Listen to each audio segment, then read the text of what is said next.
Good morning everyone.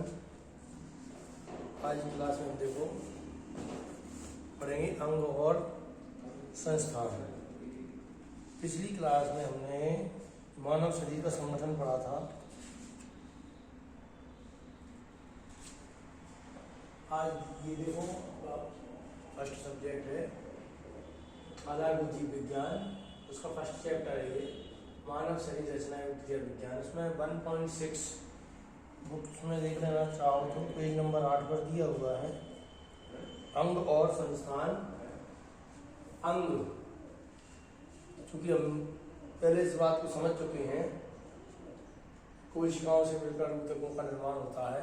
कोशिकाओं का समूह ऊतकों का निर्माण करता है और ऊतक मिलकर अंगों का निर्माण करते हैं। अंगों से शरीर का निर्माण होता है। यहाँ अंग और संस्थान की बात हो रही है। अंग और संस्थान, जो अंग ऊतकों का एक समूह है, ऊतकों से मिलकर अंग बनता है। स्वाभाविक बात। अंग ऊतकों का एक समूह है जो एक विशिष्ट प्रकार की क्रिया को निष्पादित करते हैं। अंग एक विशिष्ट प्रकार की क्रिया को निष्पादित करते हैं। हमारे शरीर में कई अंग हैं जिनका अपना अपना कार्य है। तो जैसे उदाहरण के लिए दिया हुआ है हृदय, गुर्दा, लीवर। उदाहरण के तौर पर यहाँ दिया हुआ है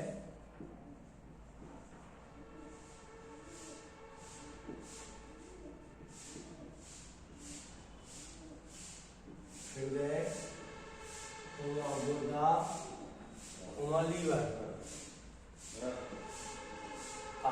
ये क्या है?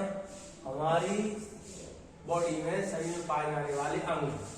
इनके अपने अपने कार्य हैं। तो ये अंग और संस्थान की बात हो रही है। तो अंग ऊतकों का एक समूह है जो एक विशिष्ट प्रकार की क्रिया को निष्पादित करते हैं। उदाहरण के लिए हृदय, गुर्दा, लीवर आदि। अब देखो, एक विशिष्ट प्रकार की क्रिया करने वाली अंगों के समूह को संस्थान या तंत्र कहते हैं। विशिष्ट प्रकार की क्रिया को संपादित करने वाले अंगों के समूह को संस्थान या तंत्र कहते हैं। शरीर की प्रत्येक क्रिया के लिए विशिष्ट तंत्र का प्रयोग किया जाता है। अब शरीर के विभिन्न अंग होते हैं, अपने अपने उनके कार्य होते हैं। इसके लिए यहां समझना होगा हमें कि एक विशिष्ट प्रकार की क्रिया को संपादित करने वाले अंगों के समूह को संस्थान या तंत्र कहते हैं। शरीर की प्रत्येक क्रिया के लिए एक विशिष्ट तंत्र का प्रयोग किया जाता है और हमारे शरीर में 10 विभिन्न तंत्र विद्यमान हैं। मानव शरीर में 10 विभिन्न तंत्र विद्यमान हैं। ये हमें ध्यान रखने वाली बात है। मानव के शरीर में, हमारे शरीर में 10 विभिन्न तंत्र विद्यमान है। ये को नोट कर लो सभी, ठीक है ना। हमारे शरीर में 10 विभिन्न तंत्र विद्यमान हैं। मनुष्य तंत्र 10 विभिन्न तंत्र विद्यमान हैं।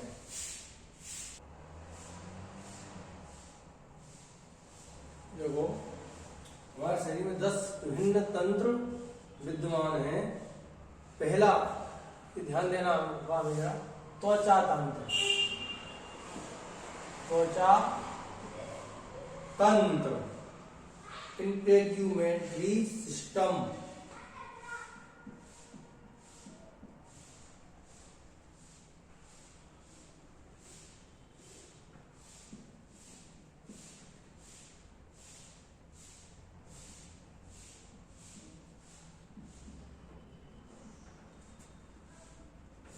त्वचा तंत्र पढ़ेंगे हम इनके विषय में। त्वचा तंत्र, जो कि हमें किसी प्रकार की संवेदना को बताने में सहायक होता है। त्वचा तंत्र, इसके द्वारा हम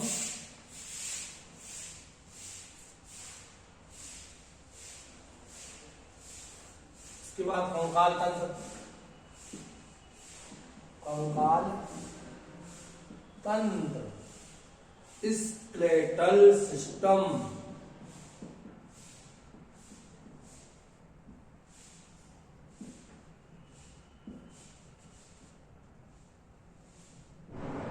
तीसरा दिया हुआ है पेशीय तंत्र। पेशीय तंत्र मस्कुलर सिस्टम।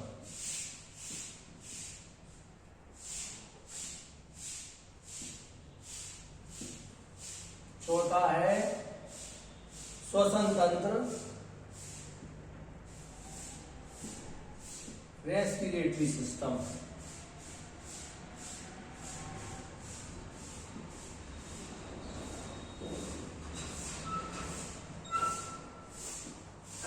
और पांचवा पाचन तंत्र,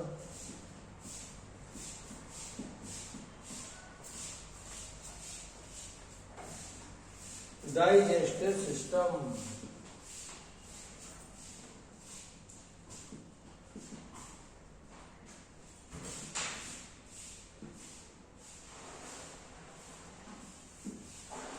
छठवा है परिसंचरण तंत्र।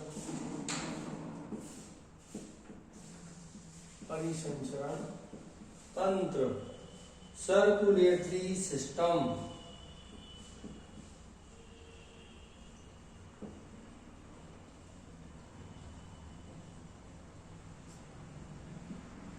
सातवां मूत्रीय संस्थान।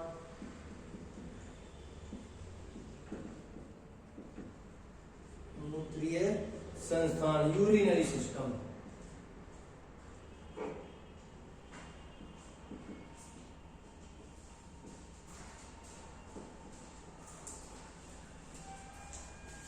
आठवां अंतःस्त्रावी तंत्र।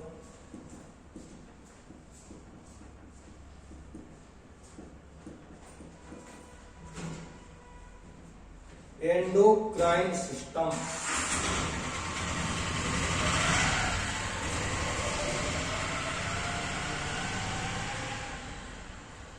नौवां है जनन तंत्र, रिप्रोडक्टिव सिस्टम।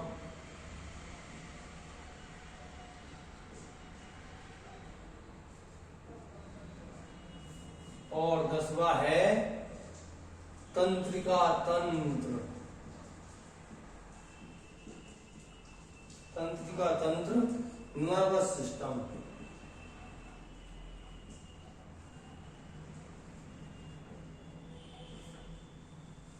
ये हमारी बॉडी के अंदर 10 विभिन्न तंत्र विद्यमान है, जो कि इनके सभी के अपने अपने काल हैं। यह तंत्र इनके द्वारा अलग अलग प्रोसेस संपन्न होती है, इससे हमारा शरीर संचालित रहता है, कार्य करता है।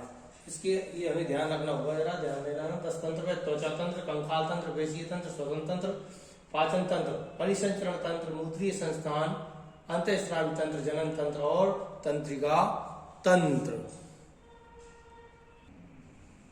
ध्यान देना, इसमें केवल जनन तंत्र के अतिरिक्त अन्य सभी तंत्र पुरुष व महिलाओं में समान होते हैं।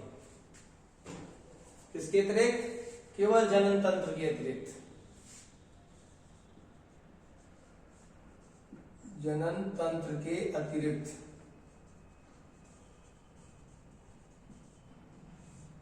महिला, अन्य सभी तंत्र, जनन तंत्र के अतिरिक्त अन्य सभी तंत्र, सभी तंत्र महिला व पुरुषों में समान होते हैं।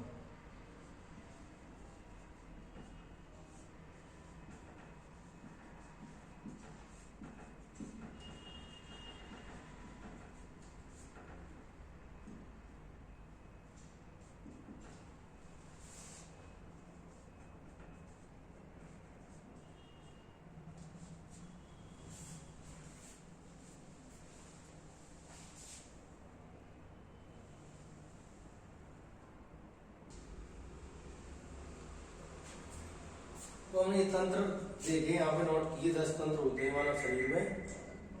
अब इसमें मानव शरीर में 5 ज्ञानेंद्रियां भी होती हैं, ये तो सभी जानते हैं इनके विषय में। नेत्र, कान, नाक, जीभ और त्वचा, 5 ज्ञानेंद्रियां हैं जो हमें देखने में, सुनने में, सूंघने में, चखने में तथा स्पर्श करने में सहयोग प्रदान करती हैं। ये 5 ज्ञानेंद्रियां होती हैं। ध्यान रखें, नेत्र, कान, नाक, जीभ और त्वचा। इसके अलावा मानव शरीर को अकॉर्डिंग टू योर सिलेबस 6 भागों में विभाजित किया जा सकता है। कौन कौन से 6 भाग होते हैं? ऊर्ध्व शाखाएं 2, अधः शाखाएं 2, धड़ 1 और सिर, गर्दन तथा चेहरा 1। इस प्रकार इसे मानव शरीर को 6 भागों में विभाजित किया जा सकता है।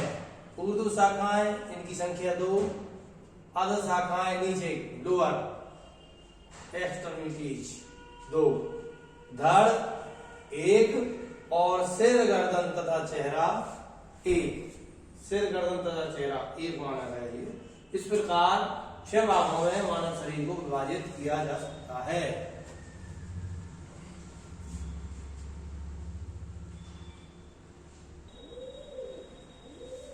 तो शरीर में गुहा 1.7 पर दिया हुआ है। शरीर में गुहा,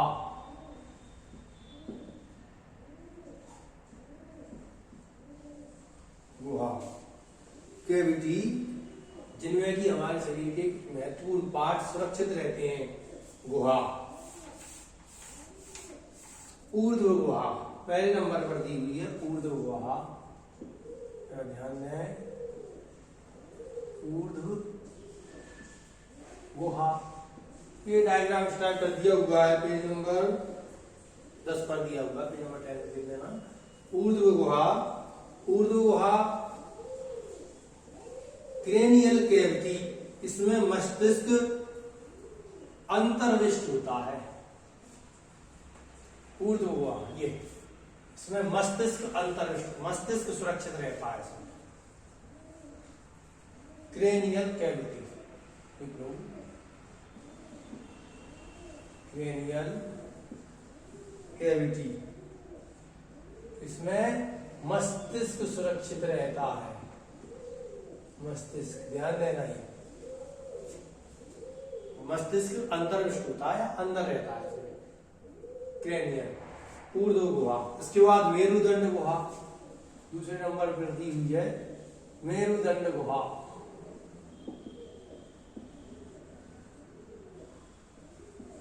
मेरुदंड गुहा। स्पाइनल कैविटी, स्पाइनल कैविटी, इसमें मेरुदंड अंतर्विष्ट रहता है, यानी मेरुदंड गुहा जो है इसमें मेरुदंड अंतर्विष्ट रहता है, समाविष्ट रहता है, मेरुदंड रहता है इसके अंदर। तीसरा है वक्षीय गुहा, दिया हुआ है वक्षीय गुहा। वक्षीय गुहा, थोरेसिक कैविटी, थोरेसिक कैविटी।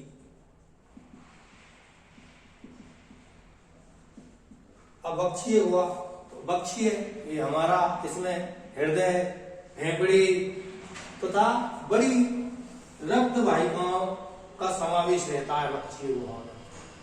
ये वक्षीय गुहा, इसमें क्या क्या रहता है? हृदय, फेफड़े तथा बड़ी रक्त वाहिकाएं, बड़ी रक्त वाहिकाओं का समावेश होता है वक्षीय गुहा में। मतलब ये सुरक्षित रहती हैं, हृदय, फेफड़े तथा बड़ी रक्त वाहिकाएं यह रहती हैं वक्षीय गुहा में। चौथा दिया हुआ है उदरीय गुहा।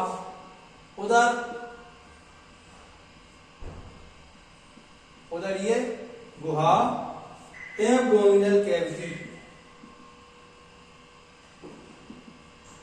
Abdominal cavity. अब देखो उधर, ये हमारा उधर, इसमें क्या क्या रहता है? उधर में आमाशय, आंतों का अधिकतर भाग, गुर्दा, लीवर, पित्ताशय, अग्नाशय तथा प्लीहा। इसमें ध्यान दे लेना, इसमें आमाशय, कौमा, नोट कर लेना, आंतों का अधिकतम भाग, आंतों का अधिकतम भाग, भाई दिखना ही रहा हो बाई चांस तो मैं बोल रहा हूं, ध्यान सुन लेना, आंतों का अधिकतम भाग, कौमा, गुर्दा, लीवर, पित्ताशय, गुर्दा, लीवर, कौमा,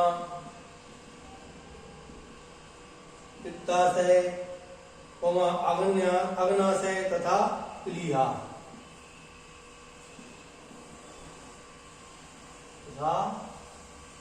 प्लीहा, इनका समावेश रहता है उदरीय गुहा में। और पांचवा है इसमें श्रोणी गुहा, श्रोणी गुहा,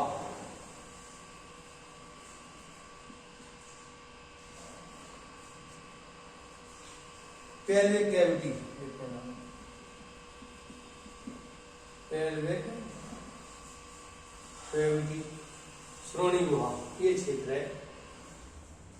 इसमें मूत्राशय, मलाशय तथा जनन तंत्र, इसमें मूत्राशय,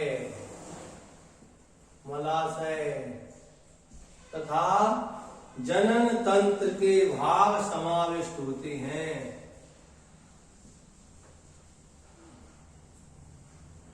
ये भाग समाविष्ट होते हैं, लिख लेना। ये शरीर में गुहा है, ऊर्ध्व गुहा, नंबर 1 ऊर्ध्व गुहा, इसमें मस्तिष्क सुरक्षित रहता है, मस्तिष्क का समावेश रहता है। मेरुदंड गुहा, इसमें मेरुदंड का समाविष्ट रहता है। बक्षीय गुहा, बक्षीय गुहा में हमारा हृदय, फेफड़े, बड़ी रक्त वाहिकाएं, यह इनका समावेश रहता है। चौथा है उदरीय गुहा, उदरीय गुहा में आमाशय, आंतों का अधिकतम भाग, गुर्दा, लीवर, पित्ताशय, अग्नाशय, प्लीहा आदि सुरक्षित रहते हैं। और पांचवा है श्रोणी गुहा, श्रोणी गुहा में मूत्राशय, मलाशय तथा जनन तंत्र के भाग का समावेश रहता है। यह शरीर में गुहा पाई जाती हैं, इनको ध्यान से देख लेना भाई, नोट कर लेना अपनी कॉपी में।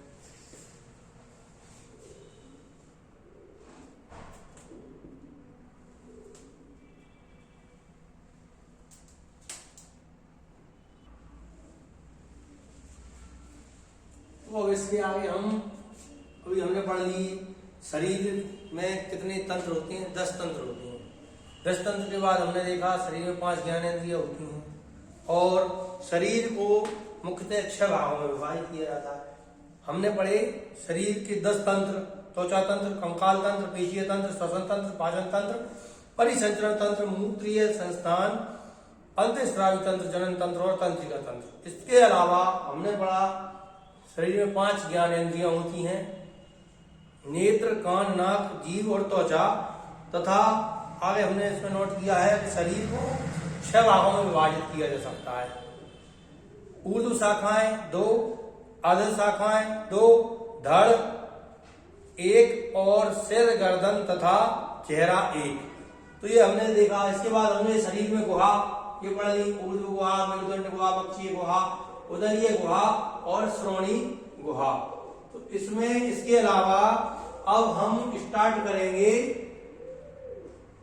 तंत्र, त्वचा तंत्र से स्टार्ट करेंगे और जितने भी इसमें 10 तंत्र दिए हुए हैं उनका अध्ययन करेंगे।